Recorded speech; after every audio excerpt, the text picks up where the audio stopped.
কি করছিস কি? সো গাইস, আজকে হচ্ছে আমাদের বাড়ির আমাদের বাড়ির একটা মেন সদস্য, তার একটা ছোট স্বপ্ন পূরণ হয়েছে। সেটা হলো এই যে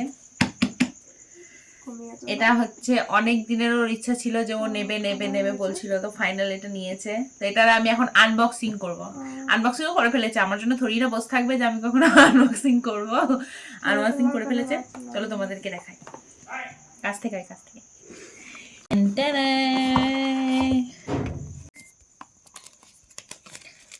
বললাম না আনবক্সিং করে ফেলেছে, প্যাকেটগুলো সব খোলা। সো এই যে সব তো গাইস স্বপ্ন হাতে। আমার মানে আমি তো এমনি খুশি হচ্ছি, যার জিনিস সে তো আরো খুশি। খুশিতে পাগল হয়ে যাচ্ছে সে। কেমন হয়েছে অবশ্যই জানিও, খুবই সুন্দর। এটা অন করা আছে না? অন করবো। করাই। অন করাই আছে, এই যে এরকম দেখতে পাচ্ছ। আমি এসব জানি না, চালাতেও জানি না। সো যাই হোক, ভালোই হলো। এরপরে কমসে কম মুভিগুলো একটু ভালোভাবে দেখতে পারবো রাতের বেলায়। টাটা।